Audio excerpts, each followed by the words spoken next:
Bonjour à tous et bienvenue dans cette nouvelle vidéo et bienvenue dans mon petit cocon, dans ma petite bulle. Installez-vous, prenez une petite tisane, une boisson chaude. Aujourd'hui on parle de manifestation, forcément c'est mon sujet préféré. Et j'ai envie de vous raconter comment la manifestation a changé ma vie. Parce que oui, ça change la vie la manifestation, c'est indéniable. Vous avez plus du tout le même regard sur les choses avant et après avoir commencé à apprendre à manifester, à avoir changé votre perception des choses justement. Et donc, aujourd'hui, j'ai envie de vous raconter comment moi, j'ai vécu les choses et puis comment vous pouvez changer votre vie grâce à la manifestation. Pour ceux qui ne me connaîtraient pas, salut, bienvenue sur ma chaîne. Moi, c'est Julia, je suis coach mindset et manifestation.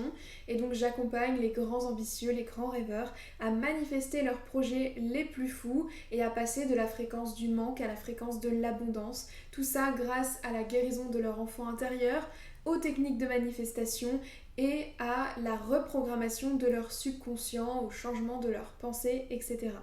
Donc si ça t'intéresse, tu peux aller regarder mon site internet, il y a plein d'infos dessus, et sinon tu peux aussi me rejoindre sur Instagram. Passons sans plus tarder à la vidéo. Comment est-ce que la manifestation a changé ma vie ? Alors déjà, je dirais que la manifestation, elle n'est pas arrivée à n'importe quel moment. Et clairement, dans mes croyances, rien n'est un hasard. Il n'y a pas de hasard. Et donc forcément, elle est arrivée au moment où j'en avais le plus besoin. Elle est arrivée à un moment où j'avais vraiment perdu totalement espoir. Où en fait, j'étais un petit peu en train de sombrer et de perdre cette flamme intérieure, ce petit côté pétillant que j'avais avant, parce que je venais de vivre un très gros échec, un très gros refus. Et en fait, je l'ai vraiment pris personnellement et je me suis dit que fallait tout que je remette en question. Parce que ce rejet, ce refus, il avait un sens et il voulait dire que c'était pas ma direction. Donc à ce moment-là, je me suis un peu laissée écraser par la vie et je perdais vraiment espoir. J'ai toujours été une très grande rêveuse, j'ai toujours eu plein de projets, plein d'envies très très ambitieuses. Je ne me suis jamais mis de limite en fait au moment de penser et d'imaginer mes projets. Et donc forcément, j'ai toujours eu des ambitions qui étaient très très hautes. Et là, ce refus, ce rejet, il a complètement cassé cette lumière que j'avais, cet espoir et cette envie. Et en fait, tout autour de moi, l'extérieur reflétait que ça.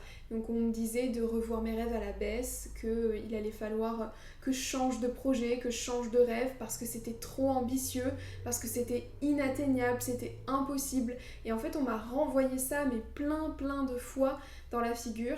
Et du coup, j'ai commencé à y croire en fait. J'ai commencé à me dire, en fait, t'es complètement dans la démesure, il n'y a rien qui va, et il va falloir que tu commences à te limiter un peu, quoi. Il va falloir que tu reviennes à la réalité. Et c'est à ce moment-là que la manifestation est entrée dans ma vie, comme quoi, vraiment, c'était au moment où j'en avais le plus besoin. Et qu'est-ce que la manifestation, elle a changé ? Elle a complètement changé ma posture et ma perception de la vie. Parce qu'au tout début, elle a absolument pas changé mon extérieur. Parce que forcément, le temps que se matérialisent les projets, les envies, les choses que je manifestais, surtout qu'au début, j'étais pas très douée, clairement, j'étais en train d'apprendre, donc je faisais plein de trucs qui étaient totalement contre-productifs, et forcément, je ralentissais le processus qui peut être beaucoup plus rapide que ça. Mais du coup, mon extérieur, il changeait absolument pas. Par contre, ça a complètement changé ma posture intérieure. En fait, ça m'a fait réaliser, ou peut-être me souvenir plutôt, que tout le pouvoir, il était en moi. Qu'en fait, j'étais vraiment la créatrice de ma vie. Et ça, c'est un truc, mais vraiment ultra important en manifestation, c'est de se rendre compte qu'on est créateur de sa vie. Alors oui, du coup, quand on a une vie qui ne nous convient pas, qui nous stresse, qui nous pèse, etc., et qu'on n'aime pas, ça fait un peu mal de se dire que en fait, on est responsable de ça. C'est notre responsabilité, c'est nous qui avons créé cette réalité-là. Notre ego n'aime pas trop ce concept, mais c'est vrai, on est en permanence responsable de notre réalité. En fait, la manifestation, elle m'a vraiment fait voir les choses comme une grosse illusion, en fait.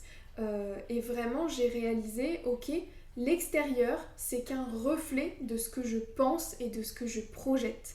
Et reprendre cette posture de créatrice, Parce que oui, au début, forcément, je me suis dit, bon bah ce gros refus, ce gros rejet, c'est moi qui l'a matérialisé, c'est moi qui l'ai manifesté en fait. Et oui, c'est vrai, je suis responsable de ça, mais en même temps, je projetais énormément de peur, je projetais ce scénario catastrophe dans ma tête. J'y accordais toute mon attention, j'y accordais toute mon énergie, donc évidemment que c'est ça qui s'est matérialisé. Et ça a été une très grosse leçon. Et reprendre cette posture de créatrice, c'est exactement ce dont j'avais besoin, parce qu'à ce moment-là, j'attendais quand même beaucoup la réponse, la validation ou le résultat, l'aide, peu importe, de l'extérieur. J'attendais vachement qu'on me dise quoi faire ou qu'on me dise qu'est-ce qui allait arriver. C'est à ce moment-là que j'ai découvert les tirages de cartes et au début je les utilisais pas du tout de la bonne manière. J'ai aussi commencé à communiquer avec mes guides et c'est pareil, je leur communiquais pas. Enfin, disons qu'il n'y a pas de mauvaise manière de communiquer avec ces guides, mais j'en prenais pas vraiment avantage en fait. J'attendais d'eux qu'ils me disent qu'est-ce qui allait se passer, quoi faire.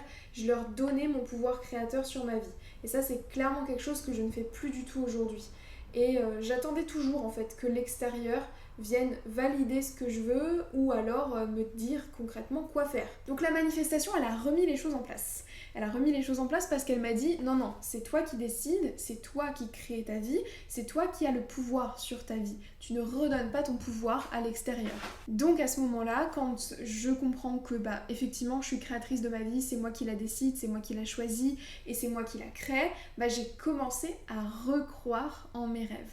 J'ai recommencé à me dire que j'avais le droit d'avoir ces ambitions-là, que j'avais le droit d'avoir ces rêves-là et que j'avais le droit de viser aussi haut parce qu'en fait, il n'y avait rien qui pouvait m'empêcher de créer cette réalité-là. Et d'ailleurs, petit aparté, si tu es au début de ton parcours de manifestation, de ton chemin spirituel, sache que oui, certainement qu'il y a un petit peu d'ego qui va jouer.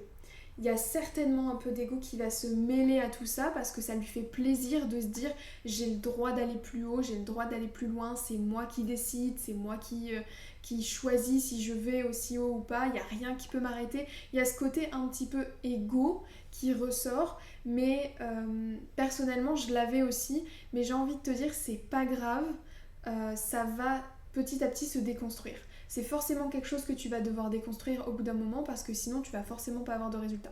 Parce que tu ne manifestes pas avec ton ego ni ton mental, tu manifestes avec ton cœur et ta vibration.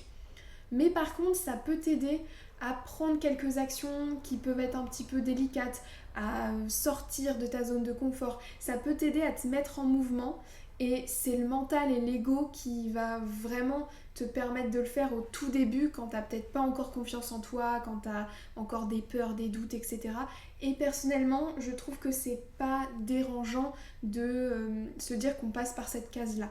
D'ailleurs, je trouve que c'est totalement illusoire de se dire qu'un jour on sera complètement débarrassé de notre ego, de notre mental et tout ça. Il sera toujours là, ça fait partie de l'expérience humaine. On est incarné pour une raison. Donc, l'utiliser à bon escient, c'est vraiment faire preuve de lucidité et de se dire ok, j'ai ce truc-là, je vais m'en servir et je vais l'accueillir.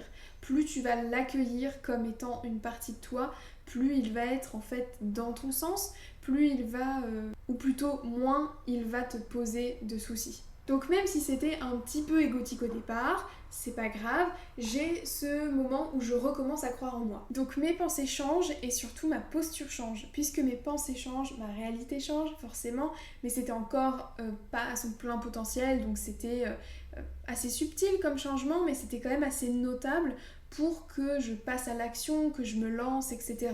Donc ça déjà, ça a quand même beaucoup d'impact. Et en plus, je sentais au plus profond de moi, je le conscientisais pas, je mettais pas de mots dessus et tout ça, mais je ressentais que je m'alignais à un truc. Je sentais que vraiment je répondais à un appel qui était si profond et que vraiment tout faisait sens.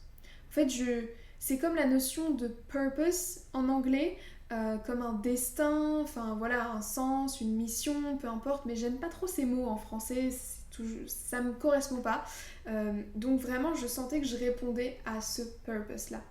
Et ça te donne une foi et je sais pas, une sorte de sérénité de te dire que de toute façon, je suis là où je dois être et je suis alignée.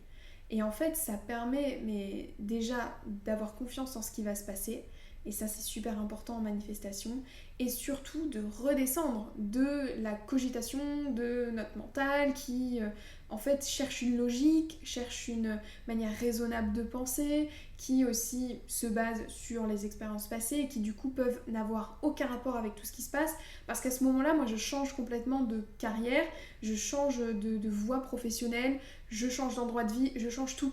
Tout est en train de changer autour de moi. Et du coup, je pourrais complètement partir en vrille et me dire oh là là, il n'y a plus rien qui va, etc. J'ai plus aucune stabilité, nanana. Et pourtant, je ressentais au fond de moi cette sorte de sérénité où je me disais ça va aller. Ça va aller, ça va le faire, j'en suis sûre. Et ça, cette sensation, cette foi incroyable en soi et en l'univers, c'est indescriptible. C'est selon moi ultra important pour manifester. Parce que la foi, elle ne laisse pas place au doute. Et le doute, c'est un des trucs qui nous empêche le plus de manifester. Qu'on doute de soi, on doute de ses capacités, etc. Vu qu'on doute, on a des pensées qui ne sont pas alignées à la fréquence de notre vœu, et du coup, ça rentre en conflit. Et donc, on n'arrive pas à attirer la fréquence parce que on l'attire, puis on la repousse, on l'attire, puis on la repousse, etc. Donc la foi, même si vous pouvez appeler ça de la confiance aussi, hein, pour moi c'est un peu la même chose, et ben la confiance que ça va arriver, la confiance que ça peut arriver à nous surtout, qu'on a les capacités de le faire, ça c'est vraiment quelque chose qui est super important. Et que j'ai commencé à ressentir tout petit à petit à partir de ce moment-là.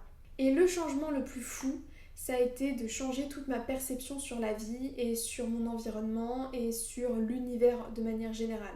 En fait, la manifestation, ça a été ma porte d'entrée à la physique quantique, à la neuroscience et à tout ce qui va être loi universelle, etc. Vraiment à toute l'énergétique, toutes les énergies qui nous entourent en fait et qui font partie de nous. Et ça a été le plus gros changement notable et le plus important. J'ai découvert en fait, j'ai compris où je me suis souvenue que tout était lié, que tout était vibration et que du coup en fait il y avait beaucoup plus que la simple matière qu'on peut voir, qu'on peut toucher, qu'on peut constater. J'ai aussi déconstruit cette idée du temps que d'ailleurs je déconstruisais déjà au lycée et je rentrais en discussion philosophique avec mes profs parce que je voulais leur dire le temps n'existe pas, tout est cyclique, tout est perpétuellement dans maintenant et c'était assez intéressant comme discussion d'ailleurs et là j'ai reconnu ça. J'ai reconnu cette notion-là avec le moment présent parce qu'en fait tout n'existe que maintenant, le passé n'existe pas, le futur n'existe pas et quand on est dans ce vide quantique, ce champ quantique, tout est mélangé en même temps, tout est en même temps, toutes les timelines, toutes les possibilités sont accessibles dès maintenant. Et en fait, ça, c'est ce côté illusion du temps a été vraiment un gros déclic dans mon processus de manifestation aussi. Parce que forcément, si le temps n'existe pas, pourquoi on se dit que notre manifestation elle va arriver dans 3 mois, dans 1 an, dans 2 ans, dans 5 ans? Pourquoi on se limite niveau timing? Et pourquoi aussi on se met des petites deadlines dans notre tête en mode si ça a pas si c'est pas arrivé d'ici 5 jours, 1 semaine, 1 mois, 2 mois, 6 mois, bah ça veut dire que c'est pas vrai, ou ça veut dire que je suis nulle, ça veut dire que je vais pas y arriver. On se met vraiment des bâtons dans les roues avec cette illusion de temps et quand on lâche cette illusion de temps, c'est vraiment libérateur. Alors évidemment, vous inquiétez pas, j'ai quand même un agenda, j'ai quand même notion de quel jour on est parce que j'ai des rendez-vous, mais je garde ce repère temporel humain, mais par contre, j'ai vraiment cette conviction que au niveau énergétique, l'énergie, elle n'est pas limitée par le temps. Tout peut aller très très vite, tout peut être instantané parce que au niveau de l'énergie, tout est déjà là. Un des déclics aussi qui a été très très gros dans mon processus de manifestation, c'est qu'en fait, manifester, ce n'est pas créer quelque chose.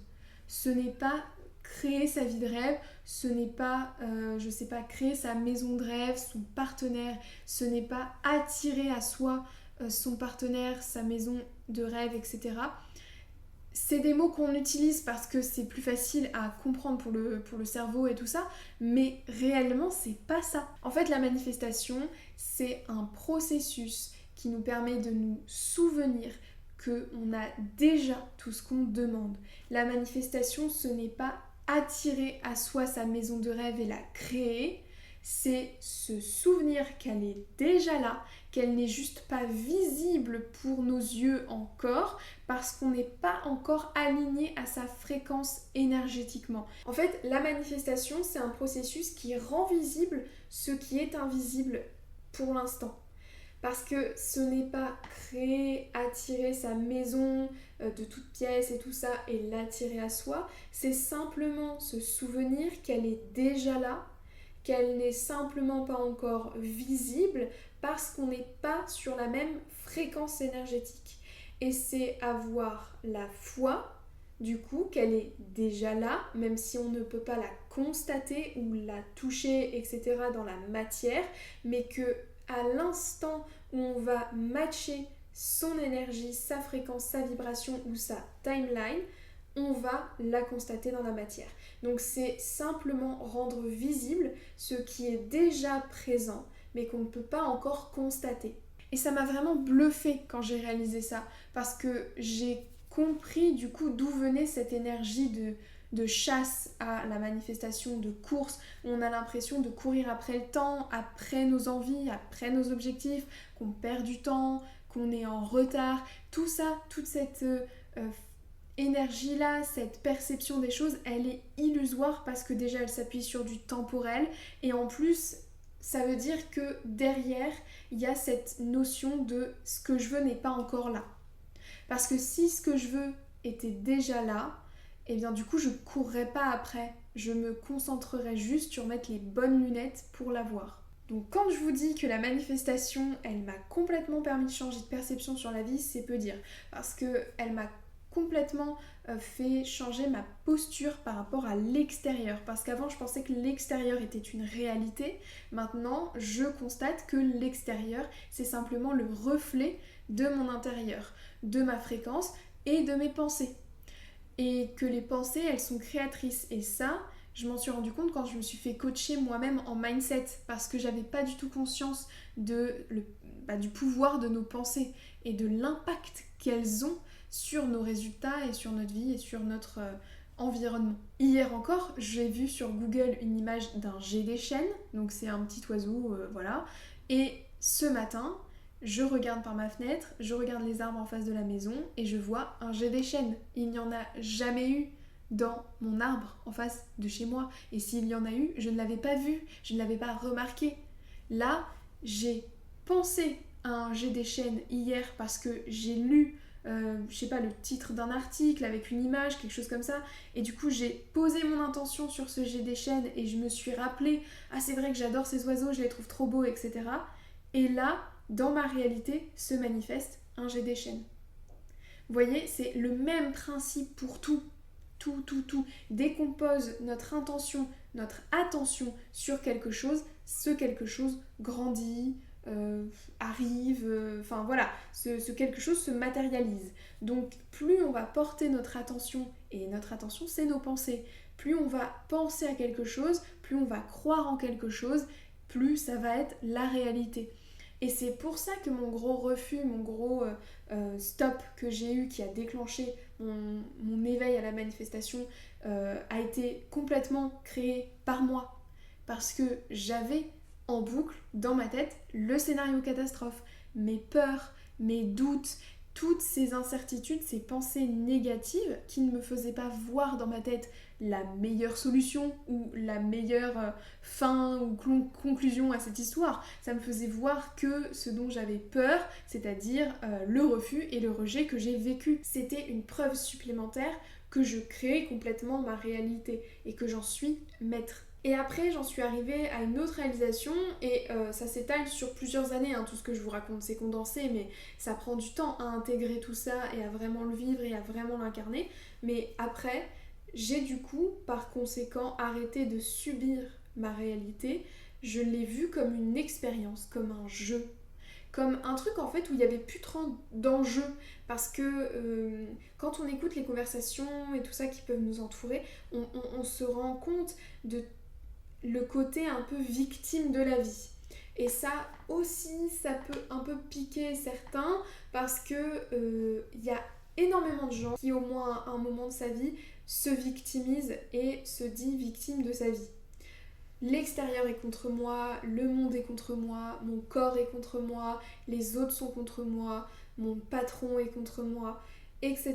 etc., etc. En fait, il y a énormément de discours et de discussions, mais un peu banales, hein, autour d'un café, autour d'une clope, que j'ai pu entendre autour de moi, qui vraiment représentaient ce discours-là de je suis victime de ma vie. Et ça, c'est vraiment un truc que la manifestation fait complètement changer.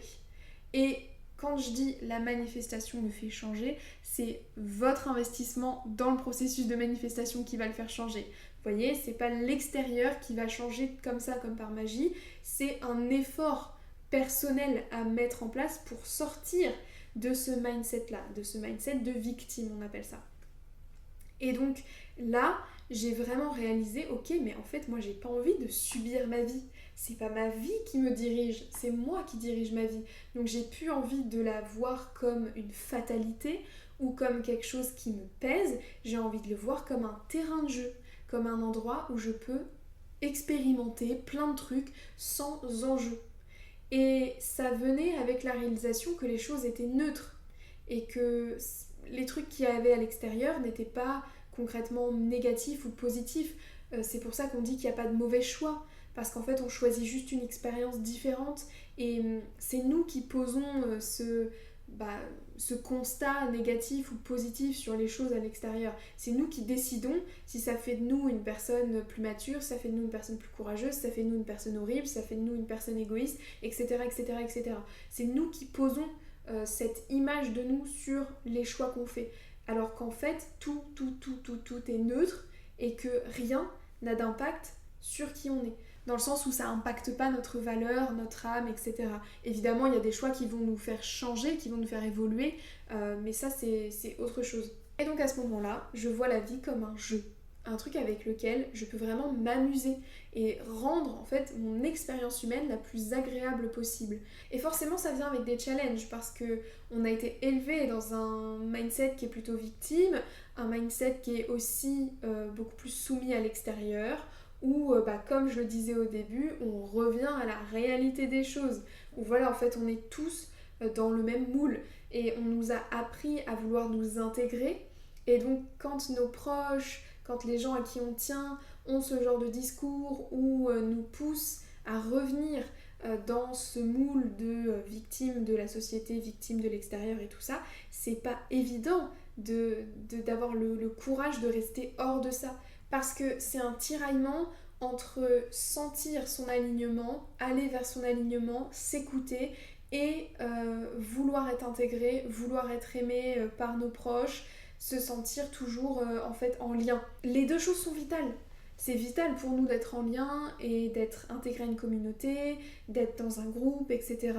C'est vraiment vital et c'est aussi vital de s'écouter et d'aller vers ce que l'on veut, vers ce que l'on ressent est bon pour nous. Donc forcément, il y a des moments où ça peut être très très challengeant. Et c'est challengeant pour tout le monde et ça fait partie du processus parce que vu que l'extérieur est un reflet de notre intérieur, et bien forcément, plus on va avoir confiance en son chemin, confiance en soi, on va être dans la stabilité intérieure, on va moins chercher aussi à combler nos vides par l'extérieur, donc la reconnaissance d'autrui, la validation, l'amour et tout ça. On va moins chercher à combler et du coup on va moins créer de liens toxiques avec les autres et donc forcément la relation va être plus positive, ça va être un échange plus.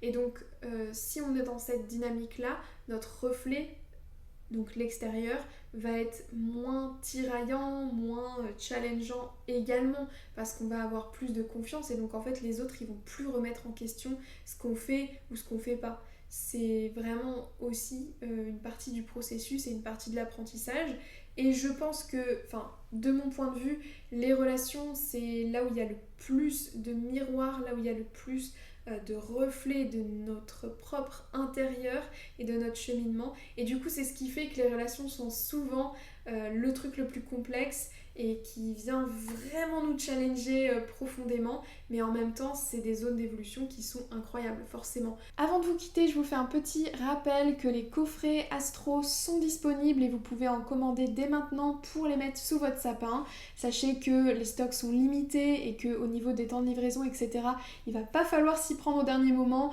Donc si vous avez envie d'offrir ou de vous offrir un des coffrets astro, vous pouvez retrouver le lien en description pour commander le vôtre. Chaque coffret contient une bougie parfumée et fleurie, ainsi qu'un rituel, une méditation guidée à faire pour votre signe astrologique et une pierre de lithothérapie qui, pareil, avec ses vertus, va venir équilibrer votre énergie. En tout cas, on vous en dit plus à chaque fois sur chaque coffret, donc si vous avez envie d'aller voir ça, le lien est en description. Merci pour tous vos retours sur les bougies d'ailleurs, on est trop contente qu'elles vous plaisent autant. Merci infiniment pour votre soutien. Si vous voulez vous procurer la vôtre pour Noël, dépêchez-vous, ça va partir très vite. Je vous fais des gros bisous et à bientôt. Bye! Enfin voilà, je crois que j'ai tout dit, je sais plus, j'ai beaucoup parlé. En tout cas, j'espère que cette vidéo vous a plu. N'hésitez pas à me poser vos questions sur la manifestation, sur s'il y a d'autres choses aussi que vous voulez savoir sur comment ça a changé pour moi. Enfin voilà, j'ai envie de partager avec vous tout ça, hein. C'est une chaîne qui est là pour qu'on se mette en lien, pour qu'on partage. Donc n'hésitez pas à me mettre des petits commentaires. N'hésitez pas aussi à mettre un petit j'aime ou vous abonner à la chaîne si c'est pas encore le cas pour me soutenir et me soutenir dans mon travail surtout. Je vous remercie d'avoir regardé la vidéo jusqu'au bout. Je vous souhaite une très très belle journée. Prenez soin de vous et à très bientôt.